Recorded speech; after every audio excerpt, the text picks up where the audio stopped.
সুপ্রিয় দর্শক বন্ধুরা, আজকে আমরা আলোচনা করব যে গলাতে কখনো, কখনো দেখা যায় যে কফ জমে যায়। বি যেকোনো আ ছোট হোক বা বাচ্চা কিংবা বয়স্ক বিভিন্ন কিন্তু মানুষদের কিন্তু এই সমস্যা লক্ষ্য করা যায়। যে গলাতে কফ জমে যায় কখনো, কখনো ঢোক গিলতে দেখা যাচ্ছে কোনো সময় আপনি ঢোক গিলছেন সেক্ষেত্রে বৃহত্তর একটা সমস্যা কিন্তু লক্ষ্য করা যাচ্ছে।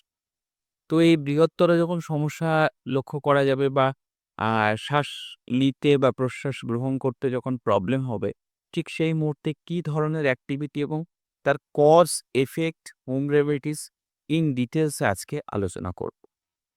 ১ম কথা বলে রাখি যে, যেকোনো মানুষের আ সুনির্দিষ্ট আ বিভিন্ন টাইপের ইমিউনিটি কিন্তু ফর্ম হয়ে থাকে। এবং এই ইমিউনিটির ফরমেশন কিন্তু যেহেতু ব্যক্তিবিশেষে বিভিন্ন, তাই তাদের ঠান্ডা লাগার প্রবণতার ক্ষেত্রেও কিন্তু ভিন্নতা। দেখা যাচ্ছে কেউ বেশি পরিমাণে শারীরিক পরিশ্রম করছে, সেক্ষেত্রে তার কিন্তু ঠান্ডা চট করে লাগে না। কিন্তু কম যারা শারীরিক পরিশ্রম করে থাকে, সেক্ষেত্রে তাদের এই ধরনের সমস্যা কিন্তু লক্ষ্য করা যায়। আ বিশেষ করে ফাঙ্গাস বা ব্যাকটেরিয়াল ইনফেকশন কিন্তু চট করে কিন্তু এদেরকে ধরে নিতে পারে। তো এক্ষেত্রে কি ধরনের আ জিনিস এপ্লাই বা কি ধরনের প্রবলেমগুলো তারা ফেস করে?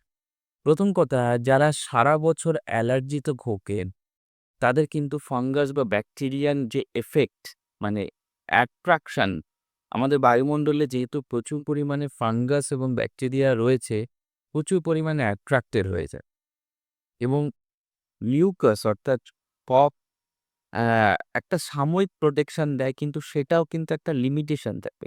আমাদের প্রত্যেকের শরীরে কিন্তু বডি ফরমেশন এ কিন্তু অল্প সংখ্যক মানে অল্প পরিমাণে হলেও কিন্তু মিউকাস কিন্তু ফরমেশন হয়ে থাকে। কিন্তু সেটা যখন অত্যাধিক মাত্রায় হয়ে যায় তখন কিন্তু এই ধরনের সমস্যাগুলো লক্ষ্য করা যায়।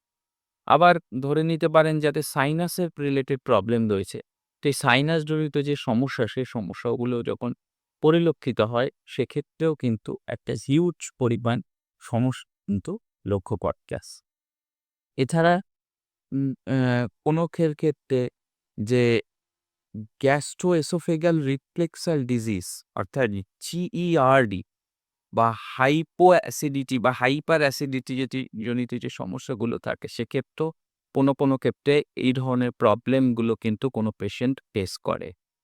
তো কি ধরনের আ প্রোডাক্টিভ বা প্রিকশন নিলে এই ধরনের সমস্যা থেকে কিন্তু আমরা উল্লেখযোগ্য পরিমাণে কিন্তু প্রবলেমগুলোকে সর্ট আউট করতে পারবে। ফার্স্ট অফ অল যেটা হচ্ছে সেটা হচ্ছে মেথি দানা এবং আদা চা। এইটা যদি ক্রমবর্ধমান হারে খাওয়া যায় সকালবেলা মর্নিং এ, তাহলে কিন্তু যে ফুসফুসে এই যে মিউকাস যে বা ফাঙ্গাল যে ইনফেকশন বা ব্যাকটেরিয়াল যে ইনফেকশন, সেই ইনফেকশনটা কিন্তু অনেকটাই রোধ করতে কিন্তু সক্ষম হয়ে থাকে। এছাড়া গোলমরিচের সাথে যদি গুড় মিশিয়ে, অর্থাৎ যেটা অ্যা হেলথের ক্ষেত্রে ভীষণ কিন্তু ভালো এবং প্রযোজ্য। এক্ষেত্রে মিউকাস ফরমেশনটাকে কিন্তু একটা স্টেরিলাইজেশন করে থাকে। তো এটাও কিন্তু ভীষণভাবে গুরুত্বপূর্ণ এবং প্রোডাক্টিভ অ্যাক্টিভিটি বা প্রি এলিমেন্টের ক্ষেত্রেও কিন্তু ভীষণভাবে গুরুত্বপূর্ণ হয়ে।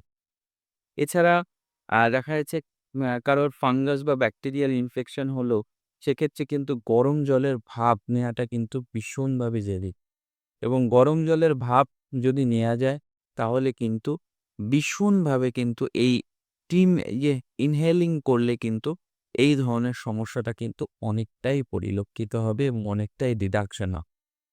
এছাড়া হলুদ দুধ অর্থাৎ হলুদ এবং দুধ যদি খাওয়া যায়, তাহলে কিন্তু এই যে মিউকাস ফরমেশন বা মিউকাস জনিত যে সমস্যা, সেটা কিন্তু অনেকটাই স্টেরিলাইজেশন হবে।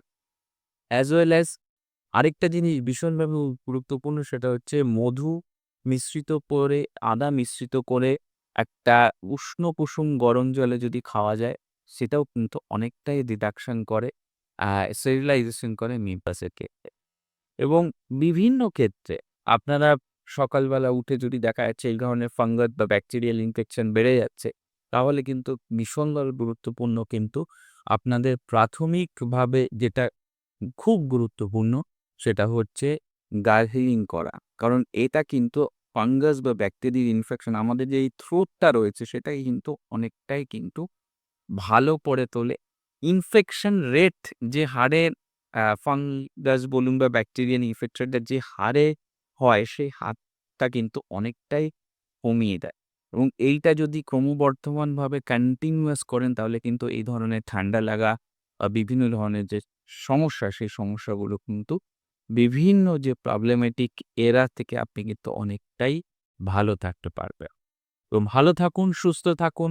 আগামী দিনে নতুন কোনো পর্বে নতুন কোনো বিষয় নিয়ে আলোচনা করব।